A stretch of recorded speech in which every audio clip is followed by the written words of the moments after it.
আজকের recipe chicken কষা। প্রথমে গ্যাসে একটি কড়াই বসালাম এবং তাতে সর্ষের তেল অ্যাড করলাম। গরম তেলের মধ্যে একে একে পেঁয়াজ কুচি, শুকনো লঙ্কা, দারচিনি, তেজপাতা, এলাচি, আদা বাটা, রসুন বাটা দিলাম। লঙ্কা গুঁড়ো, হলুদ গুঁড়ো, লবণ, জিরে গুঁড়ো দিয়ে অল্প জল দিয়ে তারপর টমেটো দিয়ে দিলাম, দিয়ে আস্তে আস্তে নাড়তে হবে।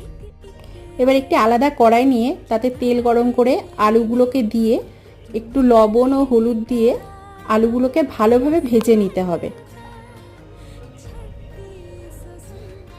এরপরে কষানো মশলার মধ্যে মাংসের পিসগুলোকে দিয়ে ভালোভাবে নেড়েচেড়ে নিতে হবে। বেশ কিছুক্ষণ ধরে কষাতে হবে।